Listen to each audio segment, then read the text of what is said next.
भगवान विष्णु ने गरुड़ से कहा, हे गरुड़, मनुष्य अपने कर्मों से स्वर्ग या नरक का मार्ग बनाता है। जो धर्म का पालन करता है वह मोक्ष को पाता है, और जो अधर्म के पथ पर चलता है वह 28 पापों के कारण भयंकर यातनाएं भोगता है। अहंकार से मनुष्य देवत्व खो देता है।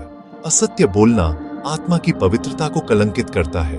दूसरों का धन हड़पना आत्मा को अधर्म में बांध देता है। निर्दोष की हत्या करने वाला यमलोक में अपनी ही पीड़ा भोगता है।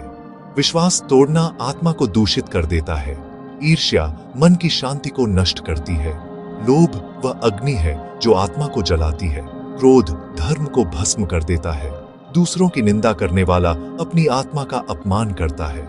कपट हृदय को काला कर देता है। अन्याय करने वाला सदा भय में जीता है। विश्वास तोड़ने वाला ईश्वर की कृपा खो देता है। जो धर्म से विमुख होता है वह अंधकार में गिरता है। दूसरों का अपमान करने वाला यमलोक में तिरस्कार पाता है। नशा विवेक का नाश कर देता है। जुआ आत्मा को दुर्भाग्य के बंधन में बांधता है। अभिमान से मनुष्य सब कुछ खो देता है। सत्ता का दुरुपयोग सबसे भारी पाप है। अन्न का अपमान करने वाला यमलोक में भूखा रहता है। गुरु का अपमान करने से ज्ञान बुझ जाता है। माता पिता की सेवा न करने वाला जन्मों तक दुख भोगता है। पर नारी की इच्छा आत्मा को पतन की ओर ले जाती है।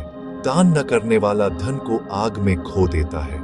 जो वचन तोड़ता है वह ईश्वर का विश्वास खो देता है। तीर्थ का अपमान करने वाला ईश्वर से दूर हो जाता है। पर निंदा करने वाला वाणी की शक्ति खो देता है। जो जीवों को पीड़ा देता है वही पीड़ा भोगता है। जो धर्म से विमुख होता है उसका अंत अंधकार में होता है।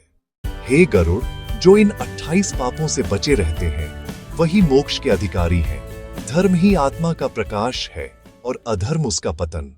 ऐसी ही दिव्य कथाएं सुनने के लिए डिवाइन डायलॉग को सब्सक्राइब करें।